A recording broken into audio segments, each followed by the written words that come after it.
धृतराष्ट्र ने पूछा।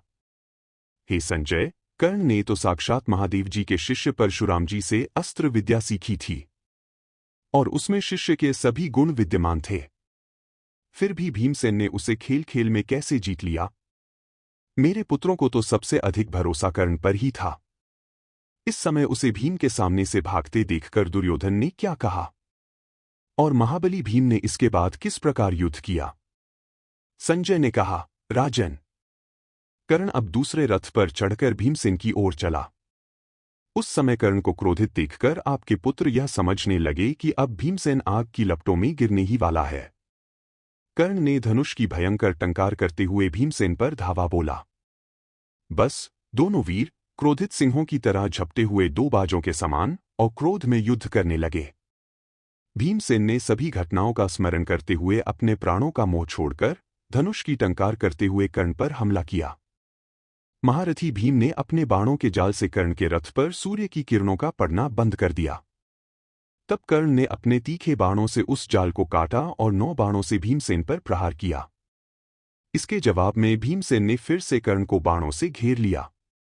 उस समय रणक्षेत्र यमलोक के समान भयंकर और दुर्दर्श हो रहा था।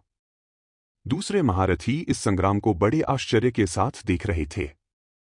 दोनों ही वीरों ने एक दूसरे पर बाणों की वर्षा करते करते आकाश को बाणमय कर दिया था। उन बाणों की चमक से रणभूमि में चमचमाहट सी हो रही थी। दोनों वीरों के बाणों की भारी मार से घोड़े, हाथी और मनुष्य मरकर धरती पर लोटपोट हो रहे थे। उस समय दुर्योधन के अनेक योद्धा मारे गए, कोई प्राणहीन होकर गिर रहे थे और कोई पहले ही गिर चुके थे।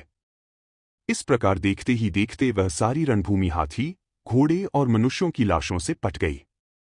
अब क्रोध से भरे हुए कर्ण ने भीम पर 30 बाणों से चोट की। भीम ने 3 बाणों से कर्ण का धनुष काट दिया और एक भाले से कर्ण के सारथी को रथ से नीचे गिरा दिया।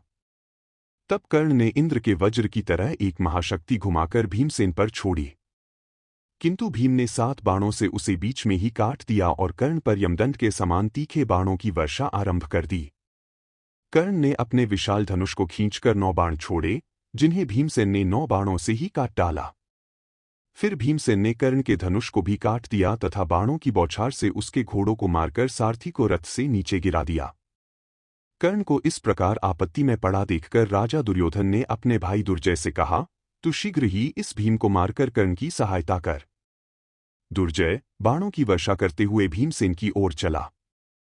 उसने 9 बाण भीमसेन पर और 8 उनके घोड़ों पर छोड़े। इससे भीमसेन का क्रोध बहुत भड़क उठा और उन्होंने अपने तेज बाणों से दुर्जय को मारकर उसके सारथी और घोड़ों का वध कर दिया।